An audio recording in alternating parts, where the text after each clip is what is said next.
Hey guys, this is Give Us It Podcast. This is season 6. We're hitting the trails, we are climbing the cliffs, and we're grabbing every bit of adventure before the snow flies. It's about pushing the limits and connecting with inspiring people on and off the trail. So strap in, come along for the ride. This is Give Us It season 6, where the climb and the conversation both matter. Hey guys, this is Wes with Give Us It Podcast. We are here at Momentum. We just got to climb, we got the belay. We both have never done it, but here with a friend. You know, we've known each other, I would say 2 years, maybe a little longer. Right? I think your son was just born, maybe. Yeah, I think it's about right. We had talked, I just remember we had talked about business. I think Sean Finnegan or someone had connected us, right? Yeah. I don't know who it was. That's right. Yeah. Sean. No, I'm 41 this weekend. 26. Yeah, just turned 27. Just turned 27. Guys, he's got a $3.5 million business. Like, that is no small feat for anyone your age with a young family. And I want to start, like, what was it like growing up with a dad who owned a business? It was awesome. It was interesting. My dad, he grew up in poverty. First person in his family to leave the town that he was from. He was the first person to go to college and first person to start a business. So his own business. I saw a lot of things that he did. I saw he worked a lot. He drove and he really tried to be exceptional and work really hard to be successful. I also remember, like, I distinctly remember, like, the 2008 and all of that. Yeah. And I was 10 years old. And I remember that. Time. Yeah, and I remember my dad and mom, and I remember seeing how they reacted to that. And I think that ingrained into me, when something like that comes at you, what to do. Like, they didn't run away. Like, they hunkered down and made it work. And we were all in it together. Learned a lot from him. Learned a lot from my mom specifically. My dad. I can't just say my dad. It's like my mom. She's very heavily involved. My grandpa, my mom's dad, is a very successful entrepreneur, and I think that all has just bled down into the culture of who I am. And it was, I talk to friends now. They're like, "Oh, you've always talked about starting a business." And I was like, I don't remember that. I was like, I never planned to. I think it just might be in the DNA. I don't know. And we were talking with David earlier, like, I think teachers are mentors. Yeah. I think that if parents think of their teachers for your kids at school as mentors, they're mentoring them however they see fit. Yeah. Right? I know you went to a private school. Yeah. Where you also met your wife at second grade or whatever, which is pretty damn amazing. But some of those things in business today are relatable back to how we were trained, taught, educated from our parents or our surrounding, or as David said, like our community. Yeah. Like, peer pressure is real. Yeah. But it also works in the favor of, hey, my grandpa started a business, he's successful. My dad has a business, he's successful. Yeah. I saw my mom and dad go through some crap, right? Yeah. And I'm like, man, at 20, I can do this. Yeah. Gosh, at BYU, I need to gross 10K. I need to make 600 or 6 grand. Yeah. Okay, why not 56? Yeah. You did 56 grand in a semester. One semester. And made 30 grand. Yeah, it was huge. I mean, it was awesome. In college. Yeah, it was in college. And it was, I dropped out right then, right? My parents were like, and I was like, I'll go back next winter. My parents were like, they were kind of skeptical actually, which was funny. But going back to, like, the whole mentors, teacher thing, like, the private school I went to, like, people say private and it's like, woo-woo, whatever. It's like, my school had people who were, my buddies who were working at night, doing night shifts so they could pay their tuition because their family wasn't well off. My family was kind of middle of the road. Like, we're not hyper wealthy. Well, if your dad came from poverty, he's not going to spend a bunch of money, but he's also going to make sure he's living. Exactly. Right? Like, it wasn't anything crazy. We were very middle, like, grew up very middle class. But then I had, like, friends who were ultra wealthy, like wealthy. The type, and that opened up my eyes to go, and I'd go to their homes and be like, I didn't know this existed. Oh, a pool in your basement? That's crazy. Like, I didn't know that was even a thing. And what it actually helped jumpstart my business long term is I developed relationships with all these people. My first, like, large client was because one of my good friends' dads was a CEO of a public company, took a chance on me and brought me in, connected me to their team, and they used me. And that, like, kickstarted everything in a big way after I did the 56,000. I was like, okay, a lot of it was like, it was just grinding. It wasn't like a business. these people, these connections, they kind of jump started it. But I would call as many as I could and talk to them all. But here's what I'm going to say, because I think you did this. Yeah. I know a mission was hard. Yeah. Right? Yeah. I know summer sales. I don't know if you actually did Never did that. Never did But that one. But yeah. we're not talking summer sales where you go make 60 grand in 4 months, and guess what? Next year you have to go do the same. Well, you're building a freaking business. Yeah. Doing 60K. Yeah. In that same period of time. Yeah. Yeah. In that time. And going to school. Yeah. Yeah. In that moment, it was. Yeah. It was an interesting thing, and the way I think back to it, and I think about this a lot. I do a lot of coaching now. I do a lot of mentorship, and you charge for it? Well, I guess the other way. I have people coach me. Gotcha. So you pay for it? Yeah, exactly. I like to help and coach when I can, but yeah, I pay for it, and I have. How much money have you paid so far? If you had to just round a number this year, let's just say 50, 80 grand, yeah, maybe more. Like I did one that was like 40,000, but then I have a group that I'm part of. And I meet with my coach weekly, and it's a couple thousand a month, something like that. Yeah, mine's 2,500 a month. Okay. Yeah. So like this one I meet with, it's all about mindset, right? It talks about hard, right? Like I think back to my mission, and I was like, I never really considered it hard, even though it was definitely difficult. But it's like, that mindset of going into it. Like I was telling you, I did an ultra marathons this year. August of last year, I had not ran more than 4 miles. I ran 100K in April, and like you'd go out on a run, and it was the whole mindset thing of like, this could be hard, and if you say it's hard, it's going to be hard. Yeah. But you could also say it's going to be good. It can still be hard. But the whole mind shift change has been, I'm going to go into this. This could be good. This could be awesome, but it could also be bad. But it doesn't matter because I identify as a problem solver, and so I can resolve whatever happens, and I'm okay with the good and the bad being part of it. And so that's been super critical as part of it. So what would you tell someone today watching who has $1 million, maybe $3 million business? Yeah. A wife, 4 or 5 years, yeah, and 2 kids. One just born maybe, or a couple years old, and one who's 3. I mean, you went through it in a hard time. Yeah. COVID. Yeah. I don't care what anyone says, it was freaking hard. Yeah. Yeah.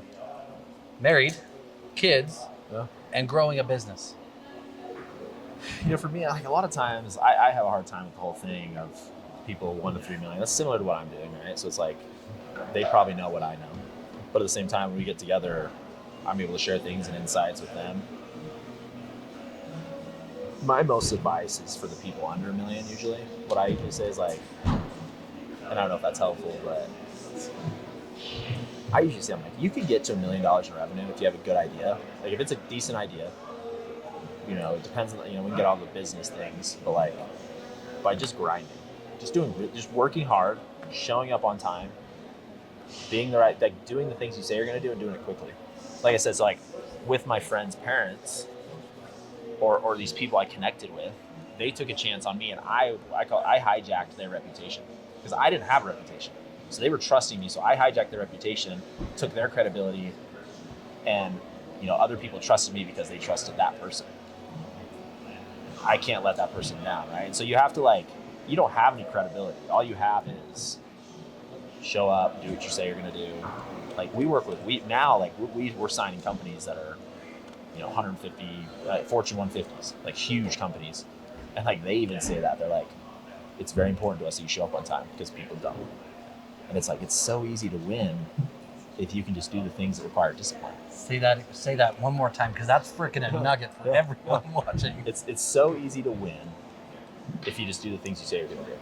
If you do the things that require discipline, that's the principle. After $1 million, it becomes more strategic. A little you're still got to do the same things, because more strategic. 3 million, you're doing a lot more team building. Like my role has shifted from being a grinder to I'm building people, I'm managing people, which is a whole nother level. A whole nother game. I'm not contributing, but I'm building. Yeah. Anyway, I was talking to David about that's one of the hardest shifts in general. Yeah. Working in the business to working on the business, right? It's an identity crisis. A father with kids, right? I mean, the biggest thing for me, I guess, go ahead. No, go ahead. I was going to say the biggest thing for me to balance it all, right? My wife, my father-in-law, again, I'm surrounded by entrepreneurs. My father-in-law is very successful. So my wife grew up knowing exactly what this life is. Didn't know otherwise. There was one point where she told me, she was like, I was like, hey, like she wants certain things in life. Like she's an interior designer, she wants a beautiful home. And I was like, just wait, we're gonna get there. I'm super close. I got a couple things I got to do. She was like, I just feel like you're doing all the work and I'm not contributing and I'm just waiting. And I was like, okay, I messed up. Ding, ding, ding, right? So we sat down and I just went through everything of like, I made it very clear to her what she was doing to contribute. And so I'm a big believer in clarity, right? When you have clear of like where the goal is, where you're trying to go, it's much easier to have the motivation to get there. And so my wife, we sat down, had that clarity, and things just immediately got better. Next day, and it's been incredible ever since. Like, because she now feels valued and sees where she fits into everything, where she becomes part of everything. And that's been critical to the process. And so, well, on that note, how important is that support system? It's huge. Like what you were saying, like lonely, right? Like I've thought about it a lot as like CEO, founder, whatever. It gets really lonely. Like it does. Like, you know it. Like there's times where you're making decisions. That's why we're here. Like you make decisions and nobody gets it. Like you're grinding late at night and no one sees it. Like you're doing that stuff and like after that conversation is the first time I felt like, okay, I'm not doing this alone. Like I got a teammate, I got a partner doing this with me who understands. Like I have employees that I think are on my team and I love, but like it's not the same understanding, right? It's not like we're together in this. Like this is like I fail, you fail. Like my employees go get other jobs, but like my wife's like I fail, she fails too. Like same things. I think it's super important to have, if you have a business partner, to be on board, but I think it's the most important to have a support system.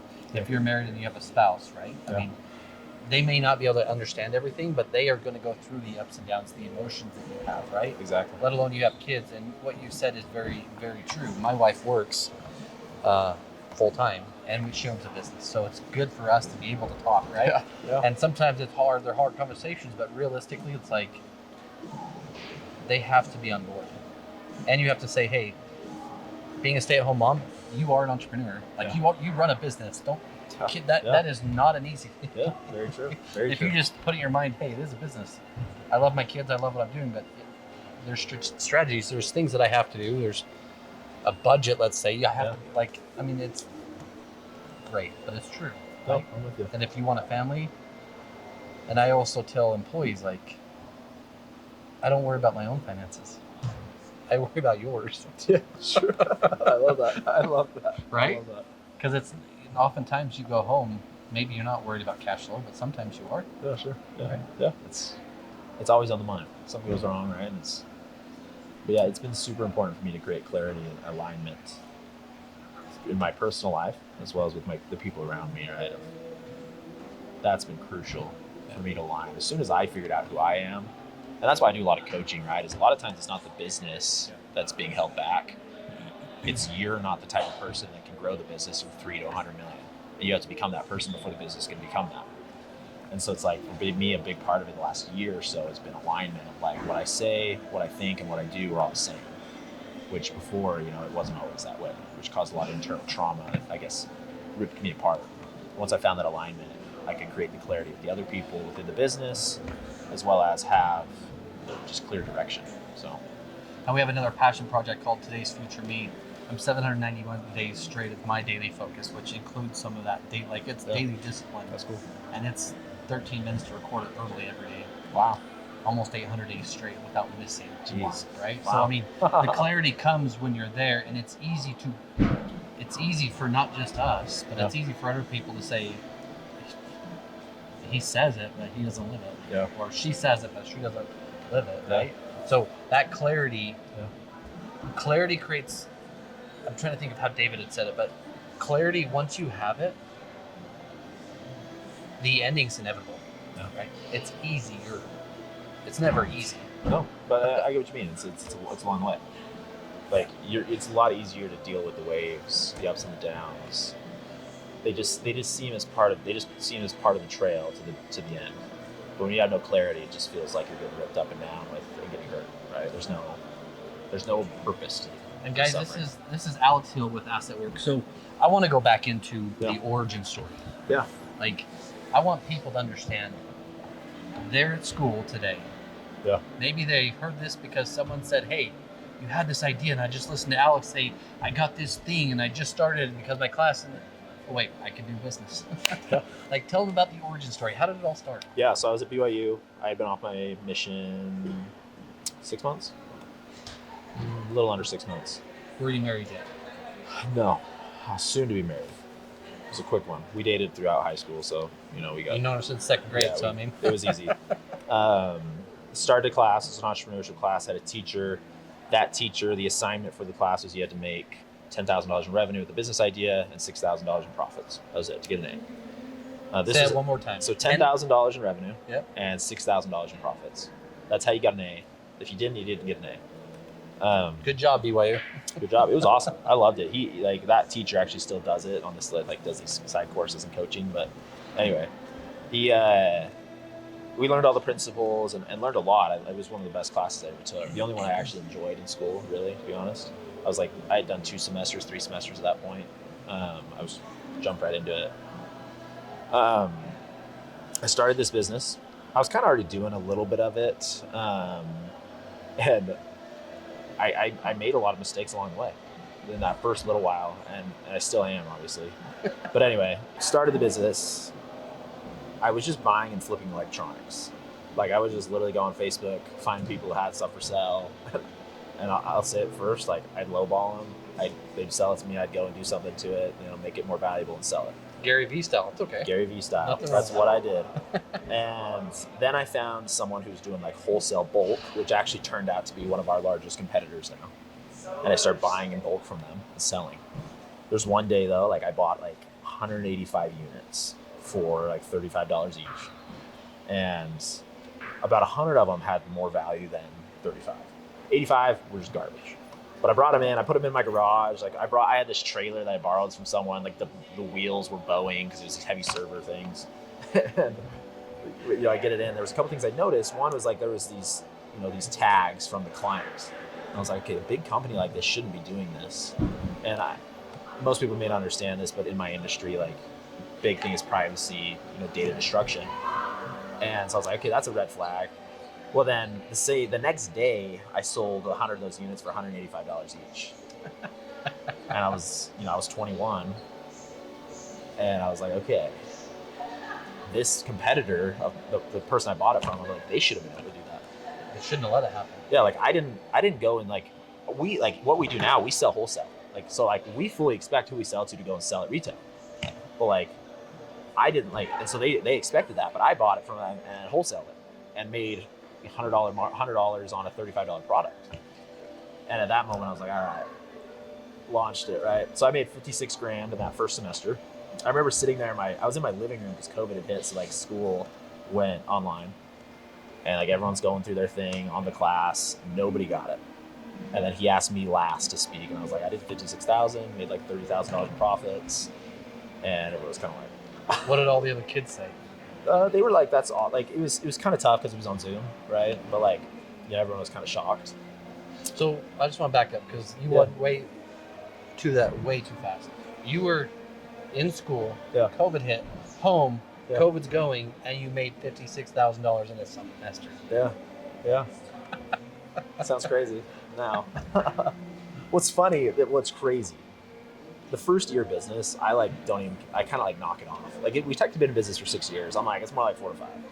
Because that first year, I look back, I'm like, I was so dumb. I was like, because what I do is glorified trash. It's glorified trash, man, just a higher level. And it's changed now, the business has grown, it's not like that anymore, but it's still that's what I was doing. That's what used furniture is for us. Yeah, same kind of thing, right? And I was like, this isn't the business for me. This isn't glamorous enough. I started other businesses. All failed. 1 or 2 failed, right? And I shut them down, whatever. And then I was like, you dumbass. You made 56 grand one semester. Why don't you just try this? Literally immediately, I was like, all right, I'm going all in, and did it, and it's been a rocket ship ever since. Yeah. And so it was full commit. You just said 2 important words: all in and commit. Yeah. Yeah. When you get married, what do you do? All in, commit. Yeah.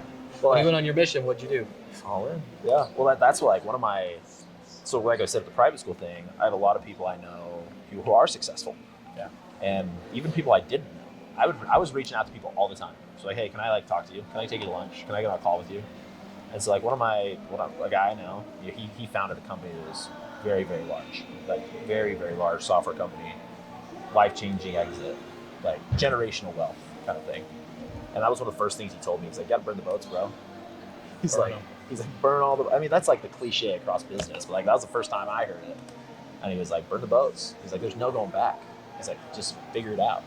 And as soon as that happened, I was like, oh, okay, makes sense, got it. So I say, I mean, burn the boats is something, like you said, it's cliche. So many business books say it. I tell people, leave no doubt.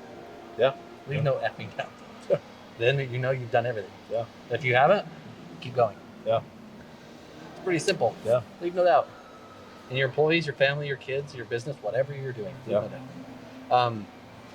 Someone that's getting ready to start that phase, and you're 6 years in, what would you tell them? Like the biggest mistake you made that you wouldn't want them to make, even though that's probably good for them to learn. Like in general, or with the committing thing? Well, either one. Let's say it's the business side. Let's start that. So, someone who's just starting, right? I believe in burning the boats. I also don't believe in, I got an idea today, quit my job and go do it, right? I think it's stupid. If you can do it in a smart way, I've always been very, very smart with everything. Trying to be, and it may have been to a detriment, but like it's worked out right now. From a business side, right? If I'm going to go start a company today, I'm working a full-time job. I'm going to go start a business. Once I have revenue that's double my salary, that's when I burn the boats and go jump all in. That's what showed me I have enough traction, can show that I can pay. I burn the boats, go all in on it, quit my job, and just go. And then you're going to spend some time figuring out product market fit, what makes you different. Depends on the business, right? Like I just took a business that other people were already doing, just did better. And like that's often what people should do. And it's someone just wanting to get into business, like what would I say? I'm like, do a service business to start because no upfront costs. You don't have to go buy product. Like the risk is very low. Start there, find the people and trucks or whatever, right? Yeah, it's like go do service. You can start tomorrow. You can do the service even better, like you said. Yeah. I like how you said that you would start the business, run it, and once you doubled your salary, then go all in, burn the boats. Like prove the system works. Yeah. Prove you have deep enough passion to keep going. Right? Yeah. Well, that's another thing too. Is like what that mentor, that teacher, that like entrepreneurship class. He always said that he's like, I don't care what you're passionate about. He's like a business doesn't care what you're passionate about. He's like, the only thing that matters is what the market thinks. He's like, so you can be as passionate as you want about something and love it. He's like, but ultimately, if the market doesn't like it, it doesn't matter. It's not going to be successful. And so like, same thing. Like, I like tech. I'm not a computer geek or computer like. I'm kind of become one now. Like, I've always loved technology, but like not in that level. Like, I used to do all the work myself in my garage, and then I'd do it in the warehouse, and like, it was a grind. But then as I've grown, like I much more enjoy the business side of things. And I've become passionate about it because it's something I've invested in, which is often the case in life, right? But you said something from the very beginning. Yeah. Maybe it was the word passionate. I'm going to put that in front of it. Yeah. I'm a passionate problem solver. Yeah, sure. Every business owner starts, what are they? A problem solver.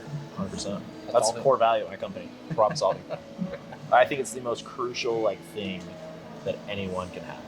Like, it's wild how many people don't have it, first off. But like, if you can be a problem solver, you can literally do anything. So to tee this up, let's say problem solver. You have a child today. Yeah. What would you teach that person to teach their kid about the generation of becoming a problem solver when the kid says, I can't? It's too hard, Dad. First thing, I mean, I hate the word hard. Like, we don't say that in my house. Like, it's so funny. I hate it. It's too hard, Dad. I hate that. I hate that word. It's like, because it's just a construct, right? And at the same time, like, what I tell my kids, like when they say it's too hard, and we're getting to that age now where my daughter can finally understand these things. But like, it's okay for you to feel that way. Like, it's totally okay. I think where we go wrong in society is people say, no, you're not allowed to think it's hard. Like I said, I don't like the word, but like, I'm not the cliche that says, you're not allowed to think that way. You're not allowed to think things are hard. Like, no, like, you can feel that way, but also know that you can do it. Like they're not mutually exclusive. You can feel this way and do it. And it's like, so that's what I tell my daughter, and even my wife talked about this. We say it to each other. It's like you can feel that way, but you can still do it. Like you can still overcome. And it's like, ultimately that, like being able to have that emotional resilience is what like makes like a human be able to do great things, is be able to emotionally control and understand that like I can feel like this is hard, I can feel this is scary, but I'm going to do it anyway, and because I'm in control. And it's something hard to teach, and I'm not going to say I know how to yet. Like I'm still learning that to myself, but like that's what I do internally, so I try to emulate it the best in my everyday actions. And that's why I say it's important, because I don't know the answer you're going to give. Yeah. But I do know that I can tell you I started putting toothpaste on my wife's toothbrush for a period of time. Yeah. And then every time I wouldn't get toothbrush, she did it. Well, then I started doing it with my daughters, my princesses. Yeah. And every night, my 9-year-old will do hours before we get to bed. That's cool. So what I'm saying is, by you emulating, say, Yeah. hard's not a thing for me. It can be, but it's not. I push through. You're teaching them, whether you tell them or not, you're teaching them through the action. And your dad and your grandpa or your father-in-law, right? All of them taught you through action. It's true. Right? Yeah. And come back into it like 100%. Like the emulation, and part of that emulation is showing them like my family, I think, first knows like I do a lot of things that I think are hard. But it's like when I say like I push through, like they still see me struggle with it. Like they see it, and I don't hide the emotion. Like I don't hide the things, like I don't hide how I'm feeling, because that's just how it is. And it's like, it's okay to feel that way. But in society, we think, okay, if we feel this way, that makes us weak. And so if we hide that, we can push through. And that's the cliche, be tough, work hard. And it's like, well, how am I supposed to beat someone if we're both working the same amount of hours a week, right? The same kind of thing. It's hard for them too. What makes me different? And being able to like understand and show my kids like, this is hard, I'm struggling with it, but I'm figuring it out anyway. And maybe that's the same topic, but it's just like it's an interesting thing to think about a lot. No, but I mean, you said also something that's super important. You and Elon Musk have the same thing. I mean, you have the same thing in common. Yeah. You both have 24 hours in a day. Yeah, sure. Right? Yeah. Leverage. What do you tell someone today who's got maybe a $3 million business that has never used chat, never used Perplexity, never used any sort of AI? Because guess what? I don't believe in it. Your generation, what would you say? Like you said, Elon Musk and I have the same amount of hours. What makes him different? Elon's got a whole lot more leverage than I do. He's got more money. You take the money away, he still would be more effective because he's got a reputation, he's got skills, he's got people, he's got all these things that he's able to leverage to create massive growth, right? Talk AI, all it is a leveraging tool. Like it's a tool that you can leverage so you don't have as much, whatever input you're putting in, you're getting a greater output, not one-to-one, right? So like a lot of our sales model, like I have, and I won't go too much into it like we talked about, but like I got 5 salesmen, but in reality, because we leverage partnerships, I have 300 salesmen selling for me. And it's leverage, right? So it's like, how do you increase your leverage to get greater output for every input you do? And that's how you create a great business. And it's so cool to hear, because most people who are afraid to use it in 6 months may be gone. Yeah. Right? Sure. Or replaced. Yeah. It's moving so fast. It's pretty interesting. Our businesses are interesting, right? Because it's like AI is not going to replace someone going in and taking something out of a building. We were talking about robotics eventually. Yeah.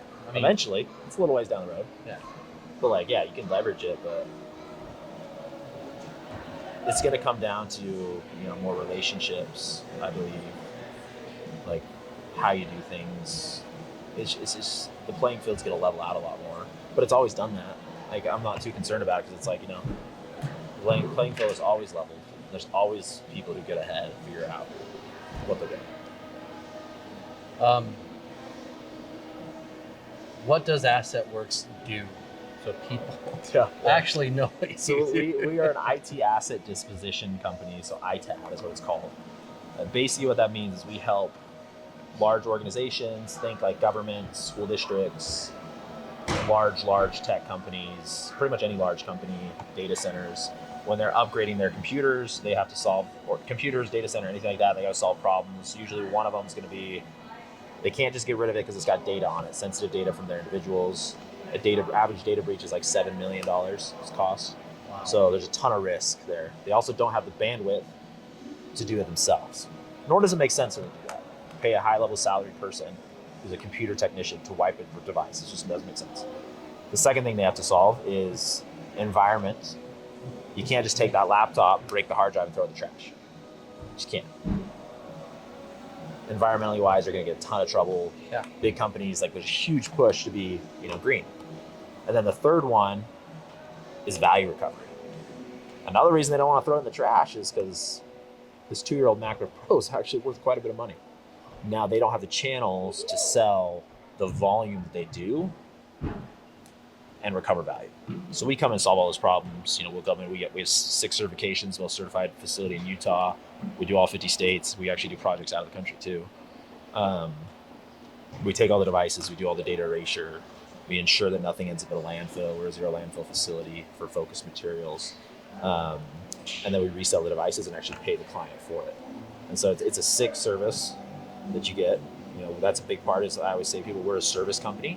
We don't make our money from the service. So we do charge for it, but it's not sustainable enough to grow a huge business. We make our money from selling hardware, but our service is who we are. Like, we're a service company. That's why people use us.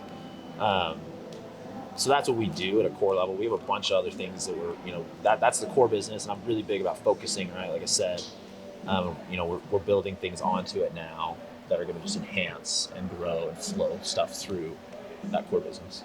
Awesome. And you just went through a bunch of things on why businesses should reach out to you. Like, I know the Church of Jesus Christ, like we did stuff for Macy's and a couple other moving companies, right? They have to dispose of things in ways like it has to be destroyed in some ways. So you take care of the electronic side of what? I mean, and as businesses know, my partners over there, I mean, the IT side, especially if they take information from anybody, they're liable for all of that. So it's a massive thing. Yeah, so we're doing like certificates of destruction for everything, chain of custodies. Like, we have some big, like those big clients I was talking about, like it's very, very intense. Like, step by step, verification on verification on verification. Like, we've had 5 or 6 visits for our facility with multiple external auditors. Like, last week I spent 3 days, 12 hours a day with 6 people in my office going through everything to make sure that nothing, like zero trust environment. That was fun, huh? Loved it. It was great. So, but yeah, so like people reach out to us. Typically, we're working with like 1,000+ employees, where it makes most sense for us. If you're below that and you want to get rid of electronics, come help us out. Probably come give it to us. We can help some things. May not be a value recovery thing. It might just be an environmental and a data security thing, which is fine. Where the most value starts is 1,000+ data centers, things like that. We're doing all of that. And where do you see businesses going today? Like, especially COVID, work from home, all of this stuff. You built their business in that area, right? Yeah. A lot of businesses shipping their products to their employees' houses or whatever. Like, how does all that come back to you? So we own, that's actually, so building on top, we did the last year and a half, we developed a software platform that manages all that. So we have a full-on platform that manages all assets that go out to individuals. So rather than having a team of 10 IT professionals, like setting up a computer and shipping it out as a glorified shipping manager, you send it to us, we do it all. You order it to your platform, through the platform, send it to your employees, you offboard the employees when they're done, ship it all back, comes to our facility, we test it, redeploy it if it's good, or recycle it through Assetworx if it's bad. So I like the double dip there. It's a good double dip. It's a great double dip. So we grabbed on top, right? And again, it's the whole thing is there's other people who are freestanding do that. We compete and destroy them because that's not where we make our money. We make our money at the end. But it's a win-win. It's the way it's how we control and understand that we can, we want to have the flow down. The way I see the market going is traditional ITAD, what we do, is no longer going to be a thing in a couple of years. Like, just, we did all ours in-house, here you go, come pick it up. It's going to be very integrated into every solution as it's being developed. And so we've gotten, I feel like we've gotten a lot, like, ahead of that. very clear, understand that's going to be happening. We've jumped ahead, or integrating. Like, we've stolen clients from competitors that they still don't know we have, because we went so far upstream into the process and plugged in. They just don't know. And that's what it's going to be. It's going to be an interesting market. It's almost like businesses that, and this is a metaphor, but businesses that say, hey, take for instance, I buy a Tesla, right? I don't have a Tesla, but say I buy one. Yeah. Well, in 7 years, what do I do with it? The batteries have, someone has to take care of it. Businesses that buy these computers, in 5 years when they replace them, they think, oh, I just replaced them. Well, gotta do something with them. Yeah. So send them to us, right? That's the thing, right? Like, with AI and stuff, there's layoffs. There's just what it is. We get all those assets back, help recover value. What makes us a really cool thing is we create revenue rather than, like, because we're paying people most of the time rather than taking. So we're able to, you're working on a project, you're buying new hardware, how do we offset that? We come in and help figure that stuff out. And that's a beautiful thing. Typically, companies are doing 3 to 4 year life cycle on their devices. That's how often they're getting rid of them. And that's when I say, like, that's technology. Yeah, exactly. Which is awesome, right? That's like 1,000 plus employees. Under 1,000, they're usually running them for 5 to 7 years or plus. Bigger companies, they're doing it for security reasons, for tax reasons, for employee reasons. And so 3 to 4 years is where it's the sweet spot. That's where the value comes. At that 1,000 employee level, you are a win-win-win. You're a win for them. You're a win for them on the employee deployment side, and you're also a win on the asset side. Yeah. Right. So it's a good thing. Exactly. It's like 1,000 employees, right? It's just so variable still. Like, we'll have a 1,000 employee company that's like still runs their stuff to the ground or doesn't have that many assets, or we have one that's really advanced and they're doing a ton, right? So that's very much bottom of the barrel, but from that point up, it's win-win-win. Like, and the higher it gets, the more it becomes a win-win-win. Like, just the better it gets, the better it gets. So most of our sweet spot is 10,000 plus type things. And being 27, having a $3.5 million business and growing. Yeah. I mean, with your projections to do the stuff you're going to do next year is going to be crazy. Crazy. Why do what we do? That's a great question. That's a great question. Why, right? It's the big question. Don't give me some like cheesy one either. Because I like to do it. That's pretty much it. Like, I like it. Is it just the problem solving side you love? Yeah, I enjoy it. Like, I love it. Like, I'll be the first to say, like, cheesy cliche. Still, like, if you didn't get paid, would you still do it? No. Like there's definitely an upside to me on that side. I'll be the first to say it. Like, I love that. But I also see, like, an impact, right? And it changes as I grow. Like, I can have impact with, like, my employees. Like as we make more money, like, I want to give back to my employees and do more for them, because I think that's cool. It's changed, like, the why question every year. It's like, and the whole alignment thing I've talked about. Mm-hmm. It's like, I used to say, well, it's because I want to give back to the community, or be better in this or this or this, or donate a lot to charity. And it's like, those things are true. But I was saying those things because that's what people wanted me to say. But now it's like, I just like to do it. That's why. And that's good enough for me. And that's cool. When I look at impact, right? Like, I want to have impact. Do you have a measurable number on impact, or is it just impact? Just impact right now. And I guess coming back to the why a little bit, like, because I love it, I think deep down it's freedom, as most entrepreneurs, like a lot of the books talk about that, right? Like, it is freedom. Like, I want to be able to, it's not me. I don't want to do everything. Like, I don't want to be able to afford this, or I don't want to be able to go and travel for a year. Like, but I want to have the ability to if I wanted to, right? Like, same reason why, like freedom takes discipline. It's not passive. It's very much you're doing things to make it happen. And, like, I think that's a big why, like, freedom. I love to do it. And then it just develops every day. How do people get a hold of you? Hit me up, call me. That's good. Email me too. I don't know if we can put it in the description or something. Yeah. Okay. Or, I mean, if you want to say your email or whatever, your website. Well, whatever. Email is Alex at Assetworx, which is an ASSETWORX. It's kind of hippie, I know. It's cool. .us, not .com, .us. You can also go to our website, which is assetworx.us, and you can just request more information. A team member will reach out and talk to you about it. So feel free to reach out. Thank you for being here. Thanks for your insight. Thanks for Just thanks for sharing. I think it's awesome. Yeah, no, I appreciate it. Guys, and if you didn't hear that, assetworx.us, like for businesses, for us, we decommission spaces. We understand what the value is. We also understand that clients need that service. And sometimes there is a market, sometimes there's not. Luckily, this guy has the market for your business on that electronic side. If you work in a business and you are over that department, this is your guy. So, thanks, guys. Give us a podcast. If you want your chance to be somewhere like this, at Momentum or wherever else, you have to reach out to Alex and